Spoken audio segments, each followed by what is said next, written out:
Ace Combat 7's multiplayer matches are very fun, but they're usually very intense. The multiplayer lobbies are full of F-22s launching QAAMs like this was a Macross movie, railgun snipers, and your missile warning keeps beeping so much you might get PTSD. I'm not even kidding, I was actually able to meet a survivor. As soon as I thought I'd shook him off, there he was again. The never-ending sound of the missile alerts put fear in my heart for the first time. With so much fast-paced action going in a three-dimensional environment, the multiplayer component of the Ace Combat can be overwhelming, especially to new players. So here are some tips and hints on how to improve yourself on Ace Combat 7's multiplayer mode and get ready for the dogfights involving high-tier aircraft. Now, there's a lot of hints and tips I can give you guys, but in order to keep the length of this video short, this video will only focus on aircraft selection and matchmaking. But fear not, I'll be making other videos including tips on general gameplay, tactics for different aircraft, weapons, and more. This video is brought to you by THRUSTMASTER. Whereas you like drifting in the skies with your planes or on the ground in racing games, THRUSTMASTER has the right gear for your game, including flight sticks, racing wheels, and headsets, including one officially licensed by the US Air Force, which is the one I wear. Should you be interested, check the affiliate links in the description, you'll find some great gear and you support the channel at the same time. Alright, so let's get started. My tip number 1 is understand your aircraft setup and its total cost. In the hangar, you can select your aircraft, your special weapon, and customize your plane's performance by tuning it with parts, each with its different properties such as improving your speed, maneuverability, weapons, and so on. It's a straightforward concept, right? But it's also important to keep in mind the total cost of your aircraft set. The total set cost is how Ace Combat balances the matches so that low tier planes don't go against high tier planes. When you're making your aircraft set in the hangar, check the total cost in the upper right portion of your screen. The total cost is broken down by the base cost of your aircraft and the parts that you use to equip it. Obviously, better aircraft and better parts will have higher costs. When making an aircraft set, you only need to remember 3 magic numbers: 2000, 2250 and 2500 points. And here's why. Tip number 2.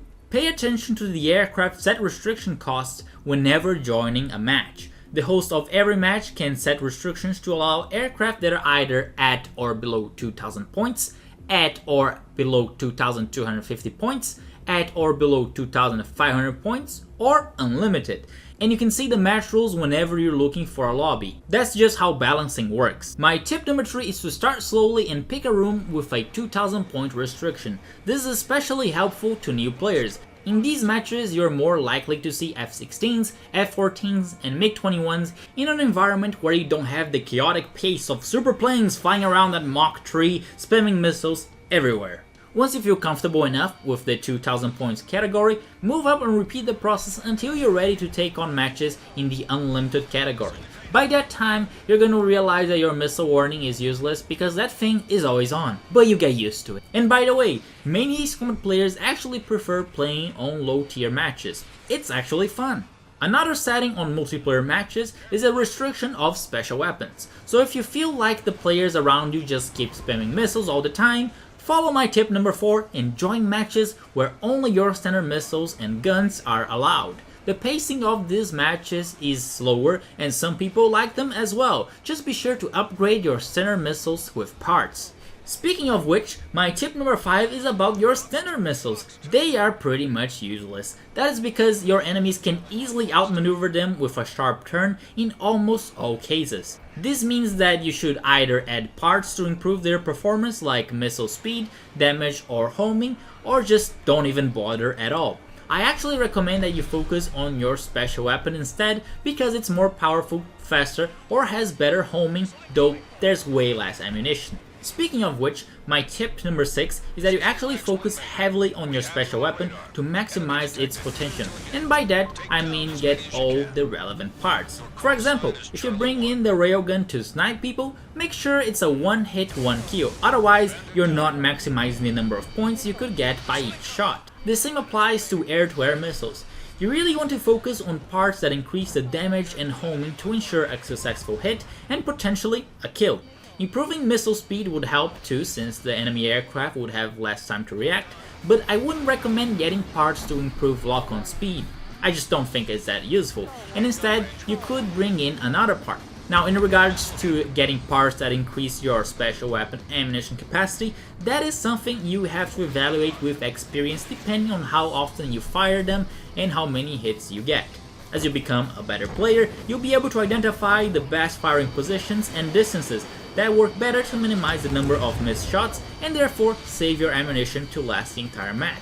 My tip number 7 is customize your aircraft on what it's already good at. From time to time I see people using interceptors as dogfighters, and that just doesn't work out well.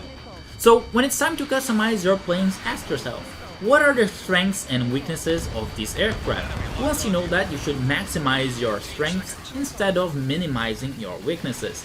Let me give you an example. The F-15C is a fast plane, but not so maneuverable. So if you were to choose it, I would recommend that you add parts that further improve your speed to get a competitive edge on multiplayer. If you add in parts that increase the maneuverability, you might just match what your enemies have, and you don't really have an advantage over them. It's like increasing the maneuverability of the MiG-31.